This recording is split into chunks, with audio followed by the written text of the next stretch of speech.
கிளாஸ்ல வந்து பாத்தீங்கன்னா BEd first year first semester அதுல வந்து பாத்தீங்கன்னா மேஜர் சப்ஜெக்ட் பத்தி தான் இன்னைக்கு ஒரு சில முக்கியமான விஷயம் நான் சொல்ல போறேன். சரிங்களா? அதாவது இப்ப சொல்ற இந்த மேஜர் சப்ஜெக்ட் வந்து பாத்தீங்கன்னா எல்லா மேஜருக்கும் காமனான விஷயத்தை நான் உங்களுக்கு சொல்ல போறேன். அதாவது மேஜர் சப்ஜெக்டை எப்படி நம்ம படிக்கணும், எந்த யூனிட்டை ஃபர்ஸ்ட் நம்ம செலக்ட் பண்ணி படிக்கணும், எவ்வளவு நாள் எடுத்துக்கிட்டு நம்ம ஒவ்வொரு யூனிட்டும் நம்ம வந்து கம்ப்ளீட் பண்ணணும், அதை பத்தி எல்லாமே நான் உங்களுக்கு டீட்டெயிலா சொல்றேன். சரிங்களா? இப்போ இதுக்கு முன்னாடி கிளாஸ்ல எல்லாம் பாத்தீங்கன்னா ஒவ்வொரு சப்ஜெக்ட்டுக்கும் 7 நாள் எடுத்துக்கோங்க, 3 யூனிட்டை ஒவ்வொரு சப்ஜெக்ட்டும் ஃபர்ஸ்ட் கம்ப்ளீட் பண்ணுங்க அப்படின்னு நான் சொல்லியிருந்தேன். இப்போ லாஸ்ட் வெட்னஸ்டே வரைக்கும் வந்து பாத்தீங்கன்னா லாங்குவேஜ் அக்ராஸ் தி கரிக்குலம் அந்த சப்ஜெக்டை 3 யூனிட் முடிங்கன்னு சொல்லி நான் ஆல்ரெடி சொல்லியிருந்தேன். இப்போ இந்த லாங்குவேஜ் அக்ராஸ் தி கரிக்குலம் இந்த சப்ஜெக்ட் வந்து பாத்தீங்கன்னா உங்களுக்கு வந்து எக்ஸாமுக்கு வந்து 4th சப்ஜெக்டா அது 4th எக்ஸாமா அது வரும். ஸோ அதனால வந்து நீங்க கண்டினியூஸா 3 எக்ஸாம் எழுதிட்டு அது 4வது எக்ஸாம் வந்து கொஞ்சம் அசால்ட்டா விட்டுருவோம். அதனால அந்த சப்ஜெக்ட்டுக்கு வந்து முக்கியத்துவம் கொடுத்து இந்த 7 நாள்ல ஃபுல்லா அந்த 3 யூனிட் கம்ப்ளீட் பண்ணிருக்க அப்படின்னு ஆல்ரெடி நான் சொல்லியிருந்தேன். சரிங்களா? இப்போ வந்து பாத்தீங்கன்னா இந்த லாங்குவேஜ் அக்ராஸ் தி கரிக்குலம் அந்த சப்ஜெக்ட்டுக்கு இன்னும் எக்ஸ்ட்ரா ஒரு 3 நாள் எடுத்துங்க. அதாவது கம்மிங் சண்டே வரைக்கும் நீங்க கலைத்திட்டத்தில் முழுவதிலும் உள்ள மொழி அந்த சப்ஜெக்டை நீங்க படிச்சிருங்க. சண்டேக்குள்ள அந்த சப்ஜெக்ட்ல 3 யூனிட் கம்ப்ளீட்டா முடிச்சிருங்க. சரிங்களா? கம்மிங் மண்டேல இருந்து மேஜர் சப்ஜெக்டான கிளாஸ் வந்து நான் எடுக்க ஆரம்பிக்கிறேன். ஸோ கம்மிங் மண்டேல இருந்து நான் கிளாஸ் எடுக்க மேஜர் சப்ஜெக்டை படிச்சுட்டு வந்துருங்க. மேஜர் சப்ஜெக்ட் ஃபர்ஸ்ட் செமஸ்டர் பொறுத்தளவுக்கு மேஜர் சப்ஜெக்ட் வந்து பாத்தீங்கன்னா நீங்க புரிஞ்சுக்கிட்டீங்கன்னா ரொம்ப ரொம்ப ஈஸி. ஆனா புரியாம நீங்க படிச்சீங்கன்னா படிக்கிறது கொஞ்சம் கஷ்டமா இருக்கும். ஸோ மேஜர் சப்ஜெக்ட் பொறுத்தளவுக்கு ஃபர்ஸ்ட் செமஸ்டர் பொறுத்தளவுக்கு அந்த கண்டென்ட்டை புரிஞ்சுக்கிட்டீங்கன்னா உங்களுக்கு படிக்கிறது ஈஸி. செகண்ட் செமஸ்டர் பாத்தீங்களா அதுல தான் மேஜர் சப்ஜெக்ட் ரொம்ப கடினமா இருக்கும். ஆனா ஃபர்ஸ்ட் செமஸ்டர் ஈஸியா தான் இருக்கும். கிளாஸ் நீங்க அதை புரிஞ்சுக்கிட்டீங்கன்னா ஈஸியா படிச்சிடலாம். சரிங்களா? ஓகே, இப்போ அந்த மேஜர் சப்ஜெக்ட்ல எந்த யூனிட்டை ஃபர்ஸ்ட் நம்ம செலக்ட் பண்ணி படிக்கணும், எப்படி உங்களுக்கு கிளாஸ் வரும், நீங்க எப்படி படிக்க ஸ்டார்ட் பண்ணணும், அதை பத்தி எல்லாம் நான் டீட்டெயிலா சொல்றேன். அதை சொல்றதுக்கு முன்னாடி நம்மளுடைய இந்த BEd first year first semester கிளாஸ்ல புதுசா ஜாயின் பண்றதுக்கு நிறைய பேர் கால் பண்ணீங்க. நீங்க எப்படி ஜாயின் பண்ணணும்னா என்னுடைய மொபைல் நம்பர் 9159084262 இந்த நம்பருக்கு நீங்க கால் பண்ணுங்க. நம்முடைய கிளாஸ்ல நீங்க எப்படி ஜாயின் பண்ணலாம்னு சொல்லி நான் உங்களுக்கு டீட்டெயிலா சொல்லிடுவேன். அதே மாதிரி புதுசா ஜாயின் பண்ணவங்களுக்கும் நான் இதுவரைக்கும் நடந்த அந்த பழைய கிளாஸ் நோட்ஸ் எல்லாமே நான் உங்களுக்கு அனுப்பிச்சிருவேன். சரிங்களா? நீங்க இப்ப இருந்து படிக்க ஸ்டார்ட் பண்ணா கூட அந்த எக்ஸாம்குள்ள உங்களுக்கு படிக்கிறதுக்கு ஈஸியா இருக்கும். கிளாஸை கவனிச்சுட்டு படிச்சீங்கன்னா கண்டிப்பா எக்ஸாம்குள்ள நீங்க முடிச்சிடலாம். சரிங்களா? ஸோ ஜாயின் பண்ண விருப்பப்படுறவங்க என்னுடைய மொபைல் நம்பருக்கு கால் பண்ணி டீட்டெயிலா கேட்டு நம்முடைய கிளாஸ்ல நீங்க ஜாயின் பண்ணிக்கலாம். சரிங்களா? ஓகே, இப்போ வந்து பாத்தீங்கன்னா மேஜர் சப்ஜெக்ட். இப்போ நான் சொல்றது எல்லா மேஜருக்கும் காமனான யூனிட்ஸை நான் சொல்றேன். அதனால வந்து ஒவ்வொரு மேஜரையும் நினைச்சிடாங்க, எல்லா மேஜருக்கும் சேர்த்து தான் நான் சொல்றேன். ஃபர்ஸ்ட் இம்பார்ட்டன்ட் யூனிட்ஸ் பார்ப்போம். எந்த யூனிட்டை நம்ம ஃபர்ஸ்ட் செலக்ட் பண்ணி படிக்கணும், அது எவ்வளவு நாளுக்குள்ள படிச்சோம்னா நம்ம மேஜர் சப்ஜெக்டை கம்ப்ளீட் பண்ண முடியும், அதை பத்தி சொல்றேன். இப்போ பாத்தீங்கன்னா மொத்தம் வந்து பாத்தீங்கன்னா 5 யூனிட் இருக்கு. சரிங்களா? இப்போதான் நம்ம கிளாஸ் எக்ஸாம் எல்லாத்துக்கும் நான் மேஜர் சப்ஜெக்ட் நோட்ஸ் அனுப்ப ஆரம்பிச்சிட்டு இருக்கேன். நான் ஒவ்வொன்றா சீக்கிரம் நான் முடிச்சிருவேன். இப்போ இந்த 5 யூனிட்ல நல்லா கவனிச்சுங்க. இந்த second unit, third unit, 4th unit, 5th unit இந்த 4 யூனிட்டும் எல்லா மேஜருக்கும் மோஸ்ட்லி எல்லா கொஸ்டினும் காமனா தான் இருக்கும். ஒரு சில கொஸ்டின் மட்டும் ஒவ்வொரு மேஜருக்கும் மாறும். சரிங்களா? அதனால தான் இந்த 4 யூனிட் தான் நான் ஃபர்ஸ்ட் நோட்ஸ் அனுப்பிட்டு தான் அதுக்கு பிறகு தான் ஃபர்ஸ்ட் யூனிட் அனுப்புவேன். ஏன்னா ஃபர்ஸ்ட் யூனிட் மட்டும் எல்லா மேஜருக்கும் டோட்டலா மாறும், வேற வேற. ஃபர்ஸ்ட் யூனிட் வந்து எல்லா மேஜருக்கும் ஒன்று கூட வராது. ஃபர்ஸ்ட் யூனிட்டை பொறுத்தவரைக்கும் எல்லா மேஜருக்கும் வேற வேற. இந்த பேலன்ஸ் இருக்க 4 யூனிட்ல ஒரு சில கொஸ்டின் மட்டும் ஒவ்வொரு மேஜருக்கும் மாறும். அதை நான் கிளாஸ் எடுக்கும் போதே நான் உங்களுக்கு சொல்லிடுவேன். உங்க மேஜருக்கு ஏற்ற மாதிரி நீங்க மாத்திக்கலாம். சரிங்களா? ஓகே, இதுல ஃபர்ஸ்ட் எந்த யூனிட் சார் நம்ம செலக்ட் பண்ணி படிக்கணும் அப்படின்னா ஃபர்ஸ்ட் செகண்ட் யூனிட்டை ஃபர்ஸ்ட் எடுத்துருங்க. ரொம்ப ரொம்ப முக்கியமான யூனிட்.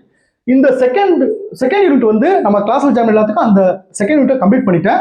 தமிழ் மீடியம் படிக்கிறவங்களுக்கு தமிழ் அனுப்பிச்சிட்டேன், இங்கிலீஷ் மீடியம் படிக்கிறவங்களுக்கு இங்கிலீஷ்ல நோட்ஸ் அனுப்பிச்சிட்டேன். ஸோ செகண்ட் யூனிட் வந்து கம்ப்ளீட் பண்ணிட்டேன்.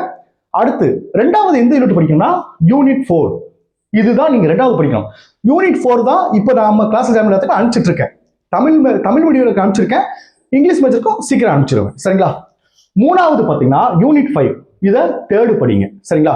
ஸோ ஃபர்ஸ்ட் யூனிட் 2ல ஃபர்ஸ்ட் செலக்ட் பண்ணுங்க, யூனிட் 4 செகண்ட் செலக்ட் பண்ணுங்க, யூனிட் 5 வந்து மூணாவதா படிங்க. சரிங்களா?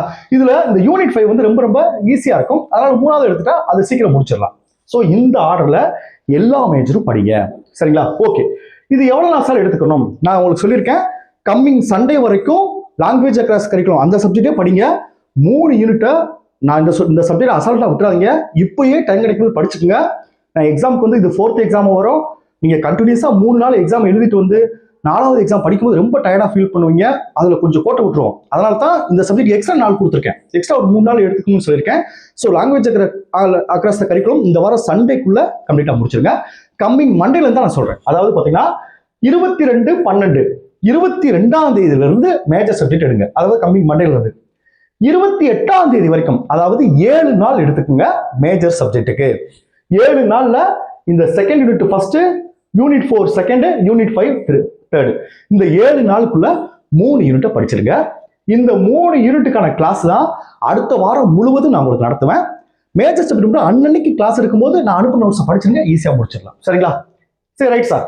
28ஆம் தேதியோட 5 சப்ஜெக்ட்டுக்கும் கரெக்டாக 7 நாள் பிடிச்சிட்டு 28ஆம் தேதியோட நீங்கள் 5 சப்ஜெக்டும் 3 யூனிட்டை கம்ப்ளீட் பண்ணியிருக்கணும். சரிங்களா?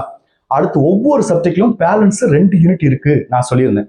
அந்த 2 யூனிட் வந்து பார்த்தீங்கன்னா 29ஆம் தேதியிலிருந்து அடுத்து 2026 22ஆம் தேதி வரைக்கும் கிட்டத்தட்ட 25 நாள் கொடுத்துருக்கேன். 25 நாள் எடுத்துக்கோங்க. 25 நாள்ல ஒவ்வொரு சப்ஜெக்ட்டுக்கும் 5 நாள் கூட எடுத்துக்கோங்க. அந்த பேலன்ஸ் 2 யூனிட்டை எப்படி படிக்கணும், அதுல என்னென்ன இம்பார்ட்டன்ட் கொஸ்டின் இருக்கு, அதெல்லாம் இந்த மேஜர் சப்ஜெக்ட் முடிஞ்ச பிறகு நான் உங்களுக்கு சொல்றேன். சரிங்களா? ஸோ நம்ம வந்து அந்த 22ஆம் தேதியோட எல்லா சப்ஜெக்ட்லையும் ஓவராலா நம்ம படிச்சிருக்கணும். அடுத்த எக்ஸாம் டைம் டேபிள் எப்போ வரும்னு தெரியல. நமக்கு கொஞ்சம் தள்ளி போச்சுன்னா மறுபடியும் அந்த சப்ஜெக்ட் எல்லாம் மறுபடியும் எதெல்லாம் விட்டுட்டு வந்தோமோ அதெல்லாம் திரும்ப படிச்சுக்கலாம். சரிங்களா? ஓகே, இப்போ பாருங்க, மேஜர் சப்ஜெக்ட் வந்து கம்மிங் மண்டேலேருந்து எடுத்துக்கணும்னு சொல்லிட்டேன். ஃபர்ஸ்ட் வந்து நான் அந்த செகண்ட் யூனிட் தான் நடத்த போறேன். சரிங்களா? அந்த செகண்ட் யூனிட்டை பத்தி இன்னைக்கு ஒரு சின்ன இன்ட்ரோடக்ஷன் மட்டும் கொடுத்துறேன். கம்மிங் மண்டேலேருந்து அதை ஸ்டார்ட் பண்ணிடலாம். சரிங்களா?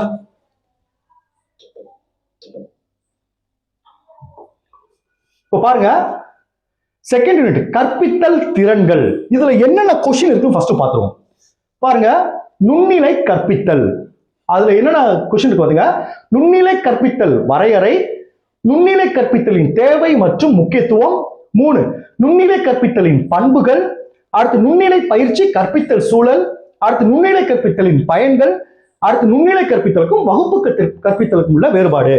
இந்த 6 கொஸ்டினுமே எல்லா மேஜருக்கும் காமன் தான். நான் இப்படி இந்த யூனிட் எடுக்கும்போது எந்த இடத்துல உங்க மேஜருக்கு வாருன்னு சொல்லுவேன், அதை நோட் பண்ணி வச்சுக்கோங்க. இந்த 6 கொஸ்டினுமே வந்து பாத்தீங்கன்னா எல்லா மேஜருக்கும் காமன் தான். புரிஞ்சுட்டீங்களா? சரி, செகண்ட் கொஸ்டின் பாருங்க. கற்பித்தல் திறன்களை அடையாளம் காணுதல் ரொம்ப ரொம்ப முக்கியமானது. கற்பித்தல் திறன்கள் கிட்டத்தட்ட 9 திறன்கள் இருக்கு. இதை வந்து உங்களுக்கு நான் கிளாஸ் எடுக்கும்போது உங்களுக்கு புரியும். ஃபர்ஸ்ட் ஒன்று பாருங்க, பாடம் தொடங்கும் திறன். செகண்ட், விளக்கும் திறன். தேர்டு, கரும்பலகையை பயன்படுத்தும் திறன். 4 4th, வினாக்கள் கேட்கும் திறன். 5th, கிளர் வினாக்கள் கேட்கும் திறன். 6 தூண்டல் மாற்று திறன். 7 வலுவூட்டிகளை பயன்படுத்தும் திறன். 8 மொழி சார்பற்ற குறிகள் பயன்படுத்தும் திறன். 9 முடிக்கும் திறன். 10 நுண்ணிலை கற்பித்தலின் நன்மைகள். இதுல வந்து பாத்தீங்கன்னா இந்த 10ல இதுல வர்ற தியரி எல்லாமே நல்லா கவனிச்சுங்க. இதுல வர்ற தியரி எல்லாமே வந்து எல்லா மேஜருக்கும் காமன் தான். இதுல ஒவ்வொன்றுக்கும் நம்ம சொந்தமா நுண்ணிலை கற்பித்தல் மாதிரி ஒண்ணு எழுதணும். அதுதான் எல்லா மேஜருக்கும் மாறும். அதை நடத்தும் போது சொல்றேன். பட் என்னன்னா இந்த கேள்விக்கான தியரி எல்லாமே எல்லா மேஜருக்கும் காமன் தான். சரிங்களா? அடுத்து பாருங்க, தேர்ட் கொஸ்டின், நுண்ணிலை கற்பித்தல் மாதிரி நிகழ்வு. நான் சொன்ன பாத்தீங்களா, நுண்ணிலை கற்பித்தல் மாதிரி நிகழ்வு இதுதான் எல்லா மேஜருக்கும் மாறும். அதாவது இந்த திறன்கள் இருக்கு பாத்தீங்களா, இந்த திறன்கள்லாம் பயன்படுத்தி நம்ம நுண்ணிலை கற்பித்தல் மாதிரி நிகழ்வு ஒண்ணு நம்ம சொந்தமா எழுதணும். அவங்க மேஜருக்கு எழுதணும். நான் எப்படி எழுதுன்னு நான் சொல்லிடுவேன். சொல்லிட்டு அந்த மாடலை நம்ம கிளாஸ் டைம் எல்லாத்துக்கும் அனுப்பிச்சிடுவேன்.